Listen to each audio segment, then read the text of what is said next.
Hello, good morning students. So I am back again with a new chapter today, chapter 2, Forest and Wildlife Resources.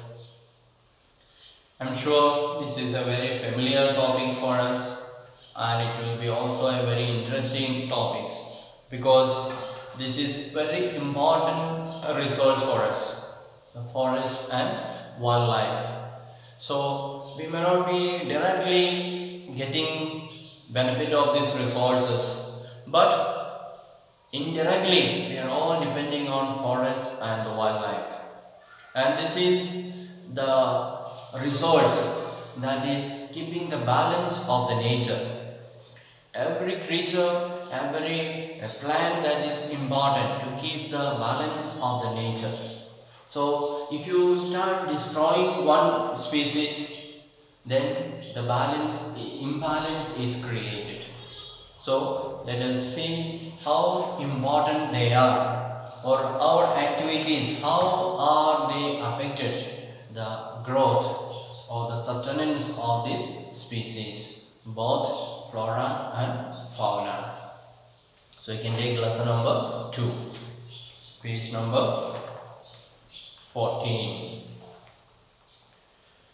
So we share this planet.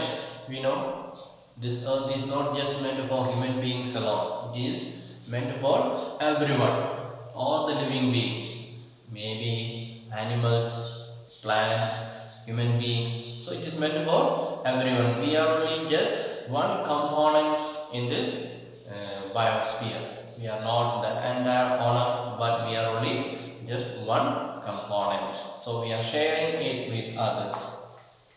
And there are millions of other living beings are there on this earth, like microorganisms, very small organisms which we cannot even see with our naked eyes.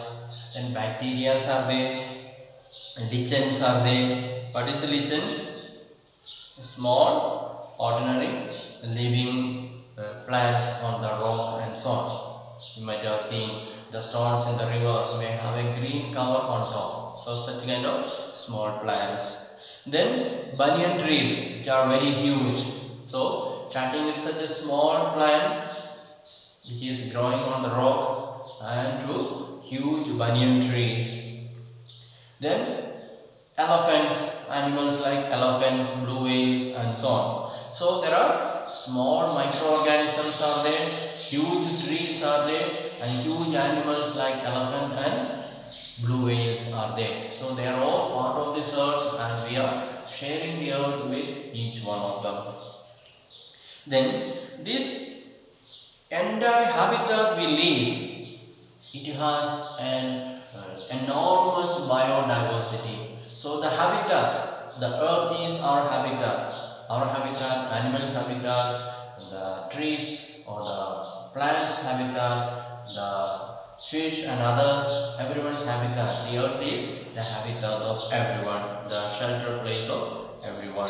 So it has got such a huge or immense biodiversity. So one is different from another, and everything is needed for keeping up the balance of the nature. So we are also part of this nature, and we also have to cooperate to keep up the balance of this nature. Then we humans, along with all living organisms, form a complex web of ecological system. So we are also part of this ecological system together with the plants and the animals. So we should not think that we are someone special, we are someone more important. So we are also just sharing this universe, sharing this earth together with other organisms. So we have to depend on each other. We cannot say I don't need animals, I don't need plants, so I will manage by myself. We cannot say. If we say that, we cannot survive without using the plants or animals. So everyone is important for our survival. Therefore we are dependent on each other. We need to cooperate each other. For example, let's see the plants, the animals and microorganisms, they recreate increase the quality of the air we breathe. So the animals and the plants, what do? They are recreating the air. So if we go on breathing, the oxygen will get off. But these plants and other creatures, they are recreating the oxygen for us, making the oxygen, fresh oxygen available again. Then the water we drink and the soil that produces our food, without which we cannot survive. So the water and the soil, they are all recreated by these organisms. Otherwise everything will get polluted, everything will become useless, and our survival on this earth will be very difficult. So forests are also playing a very important role in ecological system. For what? For primary producers on which all our living beings depend. So they are the primary producers, the agriculture, the natural vegetation. They are the primary producers. They are the one producing something. If they don't produce, we cannot think about anything else. So the plants are producing the fruits, then that is processed and made food for us. Or the cotton plant, let us say, the plants are producing cotton. With that cotton we are making cloth. Or the food grains, rice or wheat or whatever it is, they are produced by the plants and we are making use of it for cooking and eating. So it is these plants that are the primary producers. Then we are completely dependent on them. If they are not there, then we cannot survive. So that is a very tricky situation we are in. So we need to depend on them, and we need to acknowledge that we are dependent on them. We cannot just say we are the masters, but we are dependent on them. We need to acknowledge that, then we need to take care of it. Otherwise we keep on destroying and destroying. At the end we do not know where we will reach. So our own survival will be at risk or threatened. So we should not do anything that will make our survival impossible. Then let's see what is biodiversity or biological diversity. So biological diversity is immensely rich in wildlife and cultivated species, diverse in form and function, but closely integrated in a system through multiple network of interdependencies. So in the biodiversity we have a variety of wildlife and cultivated species, and we are all depending on each other. So the animals, the plants, the birds, the fish, all these live together in one area, one space, that is called biodiversity. So if there is only one species, we cannot call it biodiversity. So diversity means having many. We call it unity in diversity, isn't it? So all the species in the world all together living on the earth, they are called biodiversity. Then let us come to know about the flora and fauna in India. So we shall not study in detail about the whole world, but we shall specifically study about the situation in India. The flora means the flowers, the vegetations. Then fauna means the animals. So what are the vegetation and what are the animals that are found in India? That is what we are going to see. So if you look around, you will be able to find that there are some animals and plants which are unique in your area. So we know all the trees don't grow in everywhere. Some area will have one type of tree, another area will have another type of tree, and so on. So the trees are not found everywhere. Different trees are found. The same tree is not found everywhere. The same way, certain place, certain animals may be there. That animal may not be found in another place. That place may have another animal. So depending on the climate and the other situation, the animals are different, the trees are different, and so on. And in fact, India is one of the world's richest countries in terms of vast array of biological diversity. So we can say India has got different type of terrains.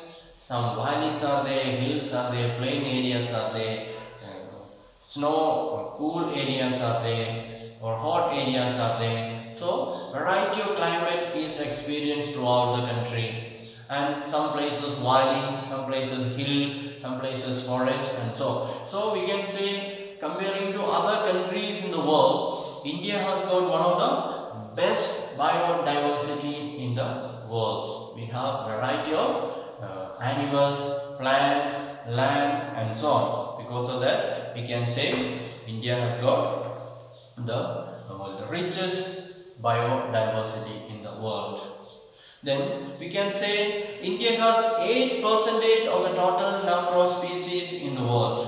So all the species that are found in the world, we can say 8% of it is found in India. So there are total 1.6 million species are there in the world identified.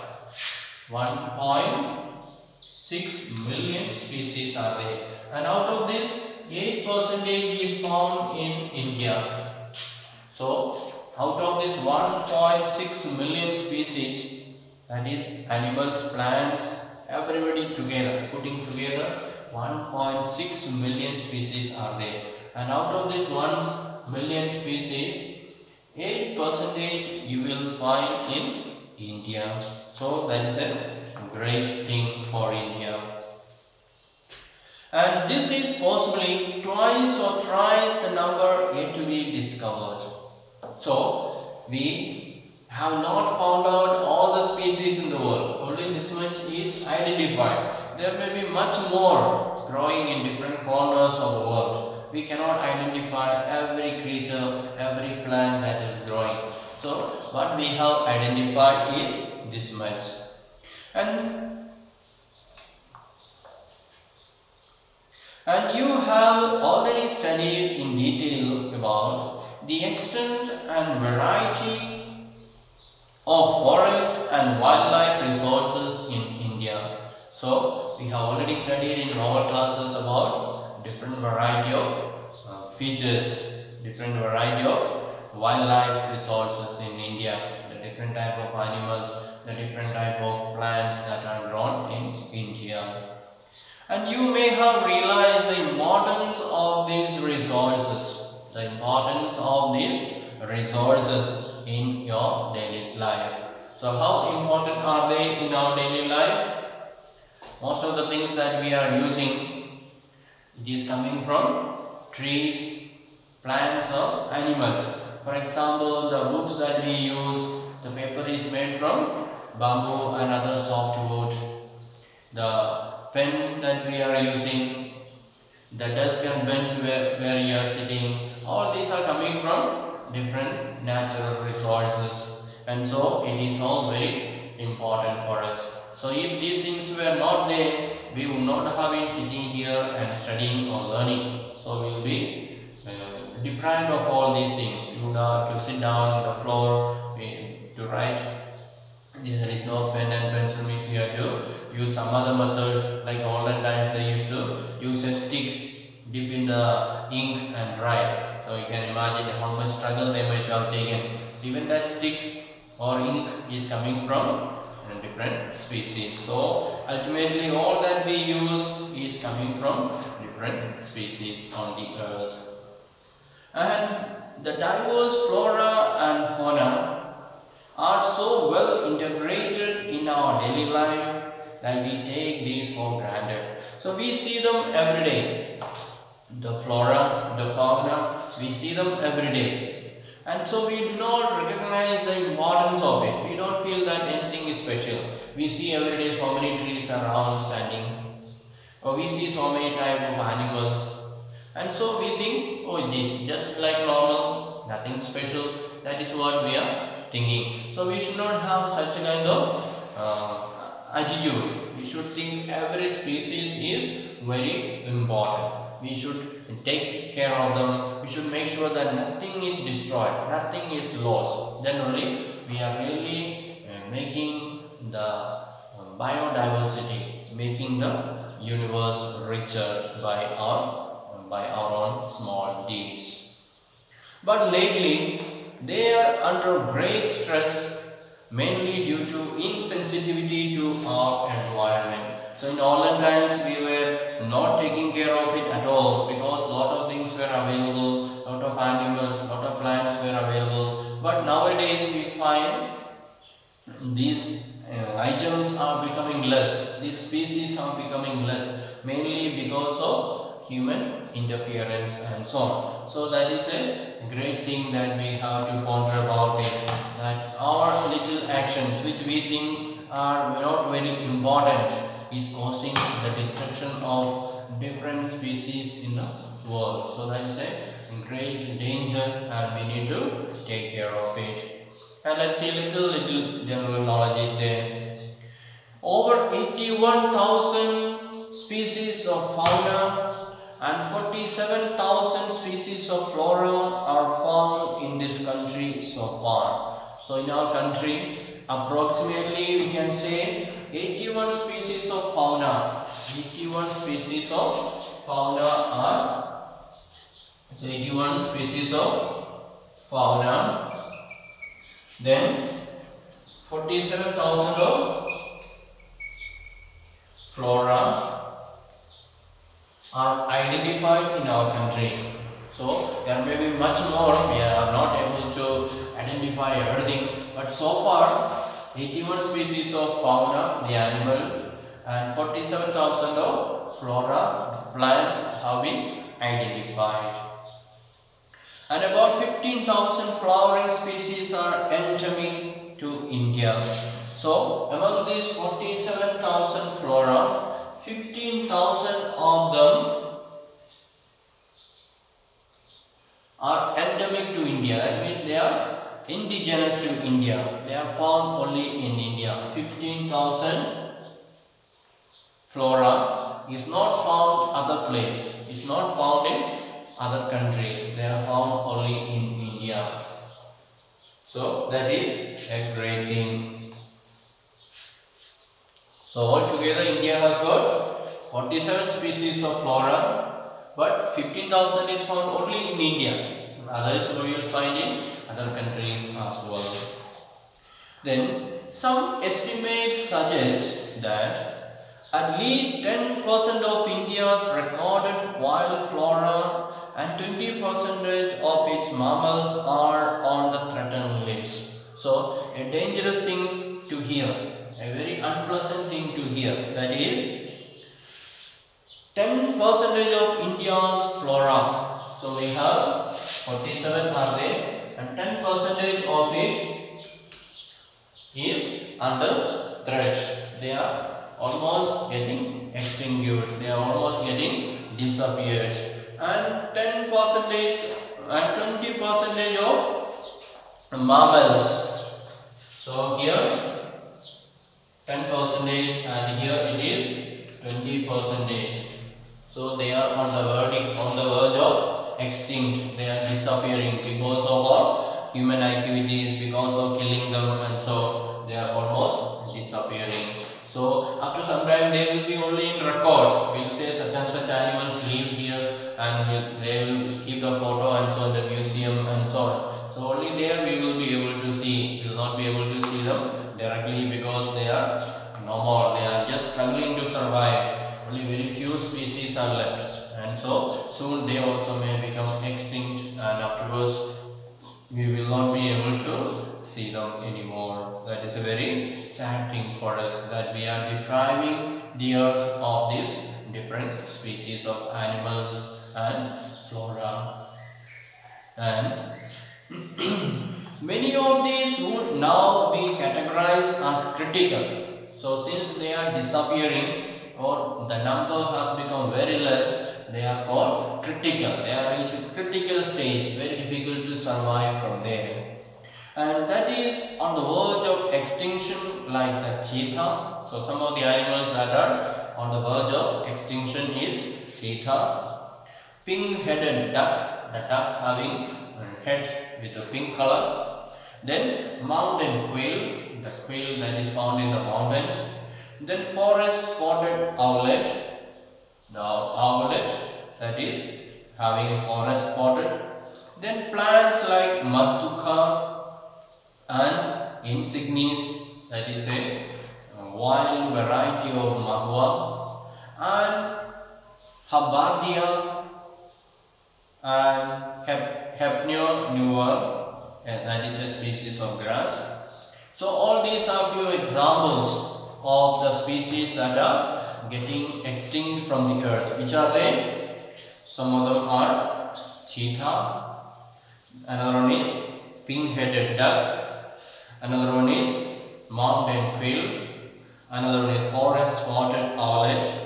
Then plants, some of the plants that are going to be extinct, they are Maduka, insignis, then Habardia, then Haperneuron, and all these are different varieties of grass. So they are also almost getting over, the species is getting extinct. So we should be very careful not to destroy them further because of our human activities and so on. And in fact, no one can say how many species may have already been lost. So we are keeping account of few type of species, animals and plants that are going to be extinct or about to be extinct. And in fact, we cannot say how many are already become extinct. So before us, there might have been many animals might have been there, many species might have been there, and we do not see them, so we think it was not there. Actually, it might have been there, and they are being destroyed because of our human activity. So at least what is available, what we can see at present, we should take extra care to preserve them. Then today, we only talk of the larger and the more visible animals and plants that have become extinct. But what about smaller animals like insects and plants? So very often when we talk about the plants and the animals that are going to be extinct, we talk about big animals like dinosaurs and so on. They are extinct, no more found. So, but there might have been so many small species of creatures, plants. They also might have been there, and now they have disappeared. So we don't talk about them. So that is very unfortunate. So such kind of things not to happen again. What we need is, we need to take care of the species, different species that are available now, what is given to us in this earth, and we should not destroy them. We should not, for fun or for serious matter, we should not destroy them, but we must preserve them. That is how we can show our love for Mother Nature, realization, self-realization that we are dependent on these species. So if they are no more there, then we become less fortunate, we become less rich. If they are there, we are more rich. So the more they are destroyed, we become more and more poor. So we should not allow ourselves to become very poor. Now let us see with little general knowledge, and we shall wind up today's lesson. Do you know that among the larger animals in India, 79 species of mammals, 44 of birds, 15 of reptiles, and 3 of amphibians are threatened?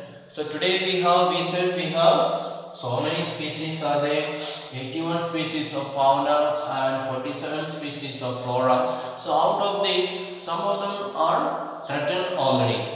What are they? So 79 species of animals or mammals. So 79 species are already threatened. Their number is reduced very much. Then 44 types of birds are becoming extinct. Then 15 of reptiles, the reptiles that are moving on the floor without leg, with their belly they will be moving. So that kind of reptiles, 15 of them are on the verge of extinct. And 3 of the amphibians. Amphibians are creatures or mammals that can live in the water and in the land. Both places they can live, like frog. They can live in both places. So 3 of them are out of almost extinct. Nearly 1,500 plant species are considered endangered. So out of these 47,000, almost 1,500 plant species are almost getting extinct. They are very rarely found. Very rarely found. And flowering plants and vertebrate animals have recently become extinct. So, flowering plants, the plants that give flower. Then, vertebrate animals. Vertebrate means the animals that are having backbone. So, they are also getting destroyed. So, they have become extinct at a rate estimated to be 50 to 100 times the average expected natural rate.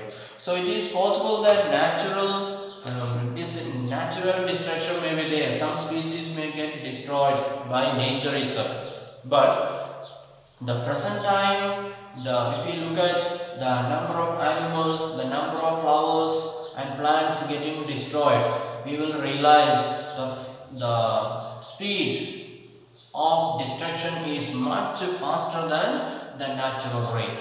Naturally following, some animals may get destroyed in the course of time, but because of human activities, the speed of destruction or the speed of extinction has become much faster, and the animal species and the plant species, they are getting disappeared very fast. So that is a dangerous thing for us, and we need to remind us again and again, and we need to educate the people, especially people who are going for hunting, people who are destroying the forest and other plants, and so we must remind them and educate them and teach them about the importance of the species, the natural resources, wildlife, and so on. And slowly they will be able to understand the importance and try to protect them instead of destroying. So we shall wind up for today, and in the next class we will study still about different species of plants that are getting destroyed or vanished or extinct from the earth. So thank you for listening. Have a nice day.